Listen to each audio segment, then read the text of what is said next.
Pastor, a program where a panel of pastors answers your questions from a biblical point of view. Questions that our viewers like you call in. Our pastors are from many different backgrounds and denominations. They are here to provide answers from the Bible. So call in your question now.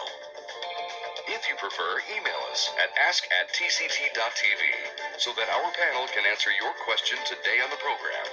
Now, let's meet our pastors on Ask the Pastor. Hello, welcome to the show. I'm your host, Pastor Larry Macon of the Mount Zion Church here in Greater Cleveland, Akron area. We're so glad to have you today. Thank you for joining us today again with this marvelous program entitled Ask the Pastor. We hope that you will take time, stay with us the entire hour, sit down, write a note or a question that you might have. Email us at 800-331-3552. Call us rather, and we're ready to answer your question. We're so excited because we have a new station that has been added to this marvelous ministry in Twins Fall, Idaho. Welcome to our new family. God bless you.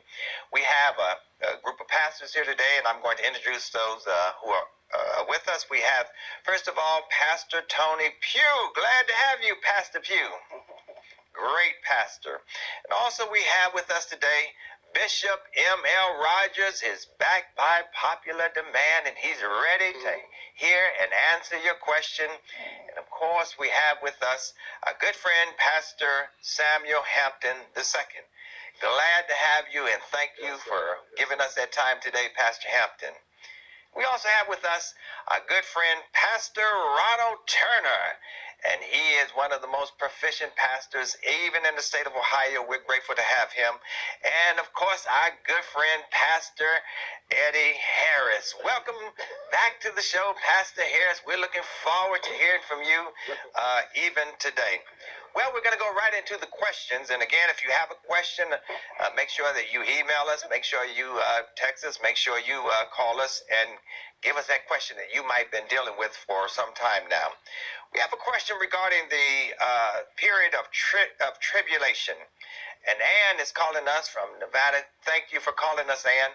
Ann wants to know, during the tribulation period, will the saints have authority to cast out the devil or demons? During the tribulation period, the end times, will the saints have authority to cast out the devil? We'll start with our good friend, Pastor Tony Pugh.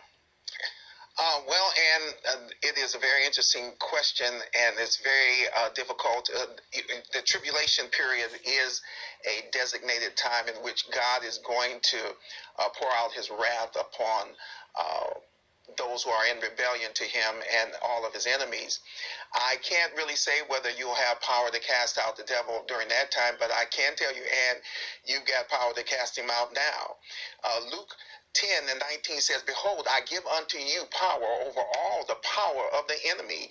And it says the power to tread on the serpents and scorpions, and nothing can by any means harm you. This is what we need to focus on now. Take your authority over the devil now. Cast him out of your life, out of your home, out of your finances, out of your physical body. That's the authority that God has given to us, the believers, now. And the tribulation, that's another subject, but I'm focused on believers taking authority right here and now in this hour. Amen. So, Bishop Rogers, is there anything you would like to add to the tribulation period, and whether or not those who are still left behind will have authority over the devil and demons that are going to inhabit the earth? Personally, I'm a pre-tribulation guy, so I believe that we will be raptured out before that time period comes, and God is pouring out, as our pastor said, his wrath upon the unbelievers. So we shouldn't even be here to have to deal with that particular element. So, Pastor Hampton, do you also believe that those who will be left behind, versus what the bishop has said, that